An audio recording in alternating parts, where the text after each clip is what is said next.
सरे ला मकान से तलब हुई सोए मुंतहा वो चले नबी, कोई हद है उनके उरूज की। बलगुल्ला बाकमाल ही सरवर दो जहां सल्लल्लाहु अलैहि वसल्लम की रब्बे कायनात से मुलाकात, रहमतों बरकतों और हिकमतों वाली रात। शब मेराज मजहबी अकीदत व एहतराम के साथ मनाई जा रही है।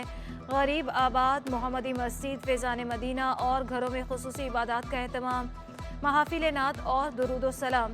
अहले ईमान के अल्लाह के हुजूर गिड़गिड़ा कर बख्शिश की दुआएं। शहर भर की मसाजिद में सिक्योरिटी के सख्त इंतजामात। हमलावर कौन थे, सहूलतकार कौन? दहशतगर्द इतनी आसानी से केपीओ तक कैसे पहुंचे? कराची पुलिस ऑफिस पर हमले की तहकीकात के लिए आला सतह की कमेटी कायम। DIG CTD Zulfiqar Ladak committee के चेयरमैन मुकर्रर। DIG South Irfan Baloch, DIG CIA Karim Khan मेमोरान में शामिल। एसएसपी सीटीडी तारिक नवाज और इंचार्ज सीटीडी राजा उमर खैताब भी कमेटी का हिस्सा। वज़ीर आला सिंध ने कानून नाफिज करने वाले इदारों से रिपोर्ट मांग ली। गफलत बरतने वालों का तयन करने का हुक्म।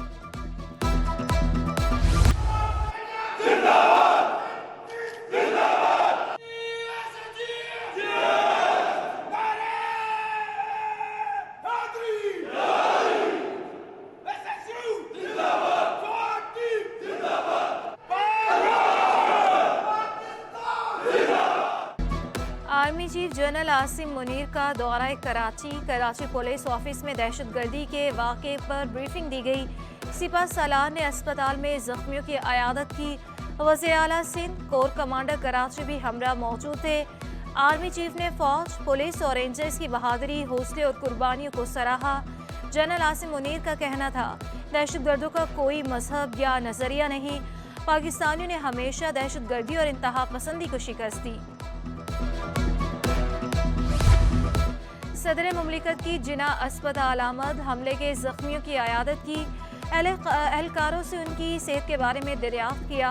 आरिफ अलवी ने पुलिस और रेंजर्स एहलकारों की बहादुरी को सराहा। सदर मुमलिकत का हमले के शोहदा को भी खराज अकीदत। साबिक सदर आसिफ अली जरदारी की सिंध पुलिस को दहशतगर्दों से मुकाबले पर खराज तहसीन। शहीद जवानों के खानदानों से हमदर्दी और ताज़ियत का इजहार। कहा, हुकूमत सिंध शहीद जवानों के खानदानों की मुकम्मल कफालत करेगी। पुलिस के बहादुर सिपाही दहशतगर्दों को वापस घर जाने नहीं देंगे। कराची में रहाइश पजीर गैर मुल्कियों के हिफाजती इंतजामात सख्त। वज़ीर आला हाउस की जानिब से महकमा दाखिला को हिदायत जारी। गैर मुल्कियों को चंद रोज तक दफातर न आने की तजवीज़। महकमा दाखिला सिंध के मुताबिक गैर मुल्की कंपनियों के दफातर के बाहर रेंजर्स को तैनात किया जाए। केपीओ हमले के बाद रेलवे स्टेशंस और ट्रेनों की सिक्योरिटी हाई अलर्ट। स्टेशंस के दाखिली और खारिजी रास्तों की निगरानी सख्त कर दी गई। बम डिस्पोजल स्क्वाड से क्लियर कराने के अहकाम। ट्रेनों के वॉशरूम्स और हसास जगहों की तलाशी को यकीनी बनाने की हिदायत। ड्यूटी पर मामूर मुलाजमीन को चौकन्ना रहने का हुक्म।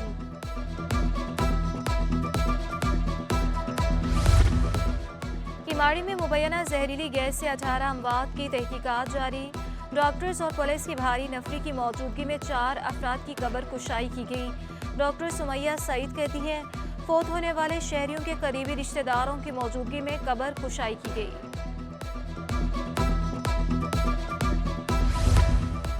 सिंध हुकूमत खाने पीने की अशिया सस्ती फराहम करने के लिए कोशा। शहर में 300 से जायद बचत बाजार लगाए जाएंगे। डेप्यूटी कमिश्नर्स निगरानी, महकमा फूड, महकमा ज़राअत और मार्केट कमेटी ताउन करेगी। कमिश्नर कराची मोहम्मद इकबाल मेमन की ज़ेरे सदारत इजलास। बचत बाजारों के लिए मकामात की निशानदही, जल्द अज जल्द इंतजामात मुकम्मल करने की हिदायत। नाजायज़ मुनाफाखोरों, ज़ख़ीरा अंदोज़ों के खिलाफ सख्त कार्रवाई का हुक्म।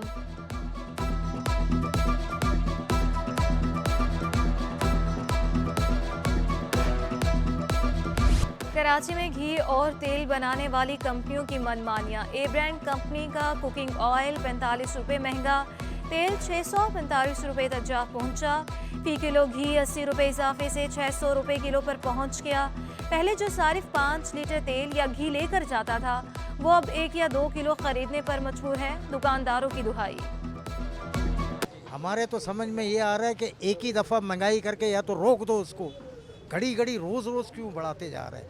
ये तो बहुत परेशानी है ना। बहुत पैसे बढ़ गए हैं, क्या चीज़ का होगा, हर चीज़ पे बढ़े हुए हैं।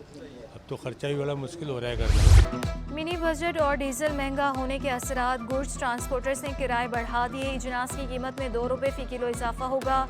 चेयरमैन होलसेल ग्रोसर्स एसोसिएशन ने खतरे की घंटी बजा दी। अब्दुल रऊफ इब्राहिम ने कहा कि सेल्स टैक्स 1% बढ़ने से तेल और घी की फी किलो कीमत 6 रुपये बढ़ेगी। हुकूमत को महंगाई को कंट्रोल करने के लिए इकदाम करना होंगे।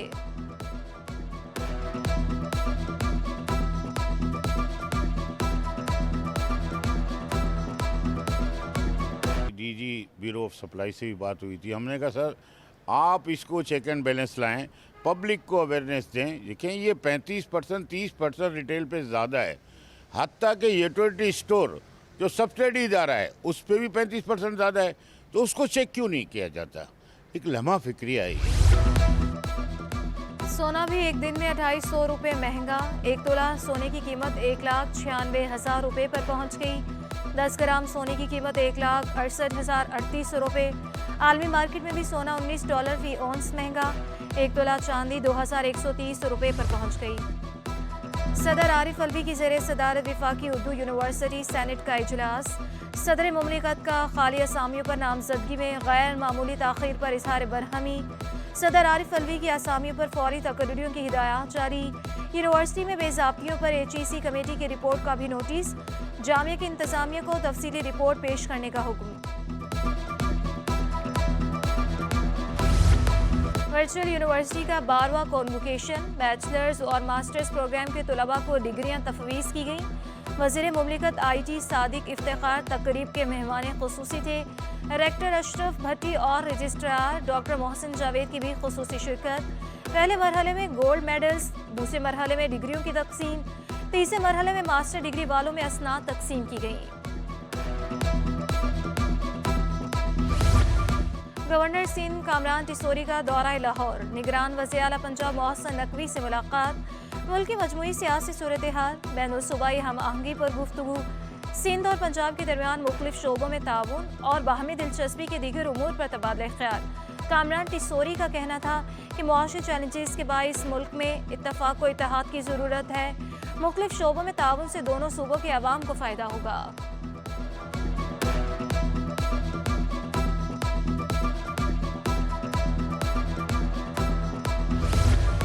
MQM ज़िमनी इलेक्शन में हिस्सा लेगी या नहीं? MQM ज़िमनी इंतखाबात में हिस्सा लेने या दस्तबरदारी का फैसला ना कर सकी। सीनियर डेप्यूटी कन्वीनर नसरीन जलील की ज़ेरे सदारत राबता कमेटी इजलास में गर्मा गर्मी। मुस्तफ़ा कमाल, डॉक्टर फारूक सत्तार और नसरीन जलील की इजलास में शिरकत। मुशावरत के लिए राबता कमेटी का इजलास कल शाम 4 बजे तलब कर लिया। पीपल्स पार्टी का मरदमशुमारी शनाख्ती कार्ड की बुनियाद पर कराने का मुतालिबा।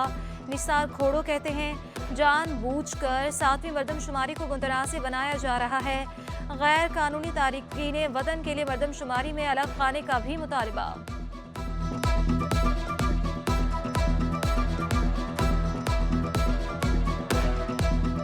अब उस 80% की डिस्ट्रीब्यूशन पर अगर हमारे यहाँ रहते हुए लोगों को यहाँ नहीं गिना गया और उनके अपने आबाई सूबों में गिना जाएगा, तो फिर हम बैठे हुए हैं किस खाते में भर रहे हैं, उनका बार किस खाते में उठा रहे हैं। सिंध हुकूमत का डॉक्टर आसिम को 8 साल बाद बड़ा रिलीफ, क्लीन चिट दे दी। डॉक्टर आसिम हुसैन के खिलाफ कोई गवाह नहीं मिले, केस खत्म किया जाए। महकमे दाखिला सिंध की केस वापस लेने के लिए ATC में दरख्वास्त मौक़िफ़ इख्तियार किया गया। तफ्तीशी अफसर ने भी अदम शवाहिद पर केस एक क्लास कर दिया।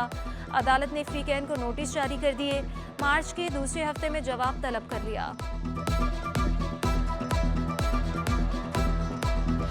एक हफ्ते में रुपया तगड़ा और डॉलर कमजोर। रुपए की कदर में 2.50% बेहतरी रिकॉर्ड। अमेरिकी डॉलर 6 रुपये 46 पैसे सस्ता। डॉलर 269.28 रुपये से घटकर 262.82 रुपये पर बंद हुआ। ओपन मार्केट में डॉलर 5 रुपये सस्ता। डॉलर 273 रुपये से घटकर 268 रुपये का हो गया। स्टेट बैंक के ज़खायर में 27 करोड़ 60 लाख डॉलर का इजाफा रिकॉर्ड। यूरो 6.50 रुपये सस्ता होकर 281.50 रुपये का हो गया। बरतानवी पाउंड 11 रुपए सस्ता होकर 316 रुपए। पाकिस्तान स्टॉक एक्सचेंज में कारोबारी हफ्ते में मनफी रुझान रहा। एक हफ्ते में 100 इंडेक्स में 623 पॉइंट्स मंदी रिकॉर्ड। इंडेक्स 1.50% कमी से 41,118 की सतह पर बंद। 35.75 अरब रुपए मालियत के 76 करोड़ 95 लाख शेयर्स के सौदे। मार्केट कैपिटलाइजेशन घटकर 6,429 अरब रुपए रह गई। कराची में सजा एथलीट्स का मेला। मैट्रिक्स फिट के तहत नेशनल गेम्स में 10 से ज़ायद मुख्तलिफ नौइयत के मुकाबले, वेट लिफ्टिंग, दौड़, बाल थ्रो समेत दीगर मुकाबले शामिल। मुल्क भर से 170 से ज़ायद खिलाड़ियों ने हिस्सा लिया। कौमी एथलीट्स के साथ गैर मुल्की खिलाड़ी भी इवेंट का हिस्सा बने। पाकिस्तान की एथलेटिक टैलेंट को ढूंढने के लिए और उनको डेवलप करने के लिए, और ये गेम्स हर साल होंगी, इनका लेवल हम लोग इंक्रीज़ करते रहेंगे फ़िटनेस टेस्ट्स का, और हम चाहेंगे कि पाकिस्तान अक्रॉस पाकिस्तान से लोग हमारे पास आके कम्पीट करें। स्पोर्ट्स फॉर लाइफ के ज़ेरे तमाम टेबल टेनिस टूर्नामेंट हबीब गर्ल्स ने दोनों टाइटल जीत लिए। मेहमान खसूसी साबिक जस्टिस शहाब सरकी ने इनामा तकसीम किए। बहरिया ऑडिटोरियम में हैप्पी होम स्कूल का सालाना कॉन्सर्ट। बच्चों की शानदार परफॉर्मेंस देखकर सामीन दंग रह गए। बच्चों ने अपनी सलाहियतों के जौहर दिखाए। गुलकारी, अदाकारी और रक्स करके खूब दाद समेटी। तो मेरी लाइन्स ये थी कि बचपन से हमने ये सुना है कि मैं छोटा सा एक लड़का हूँ पर काम करूँगा बड़े बड़े। मैंने आज एक सॉन्ग पे डांस किया था। कराची लिटरेचर फेस्टिवल के दूसरे रोज़ मुख्तलिफ सेशन का इनेकाद, जिसमें मीडिया का रासदारी के हक के उन्वान से सेशन में मजहर अब्बास, आसिमा शराजी, जरार खोड़ो ने इज़हार ख्याल किया। शुरका का कहना था कि ऐसी सरगर्मियों से बच्चों में किताबें पढ़ने का रुझान पैदा होगा। तरह के जो अदबी मेले हैं, लिटरेचर फेस्टिवल्स हैं, ये सिर्फ बच्चों के लिए मुफीद नहीं हैं, ये नौजवान और अवाम के लिए अमूमी तौर पर भी बहुत मुफीद है। करतास पे रंग भरें और रंग भरी बातें करें। North city school of art के तलबा का थीसिस डिस्प्ले। तलबा की दिलकश और खूबसूरत पेंटिंग्स शुराका की तवज्जो का मरकज़ बनी रही। स्कूल की CEO कुरतुल ऐन हरीफ का कहना था कि 200 से ज़ायद पेंटिंग्स तलबा ने खुद बनाई। ये कुछ होंगी अनकाउंटेबल 200 प्लस पेंटिंग्स होंगी, इसके अलावा भी आर्ट वर्क होंगे। हम काउंट नहीं कर पाए, ये एक ज़रूरी बात थी जो हमें काउंट करनी चाहिए थी, लेकिन अनकाउंटेबल चीज़ें हैं। और तकरीबन 80 प्लस बच्चों ने अपना 1 ईयर थीसिस मिनी डिस्प्ले लगाया। और अनवाउ अक़साम की चमचमाती गाड़ियाँ नुमाइश के लिए तैयार। पाक वहीज़ कराची कार मेला कल एक्सपो सेंटर में सजेगा। गाड़ियों की खरीदो फरोख्त में पाक वहीज़ की टीमें शहरियों की मदद करेंगी।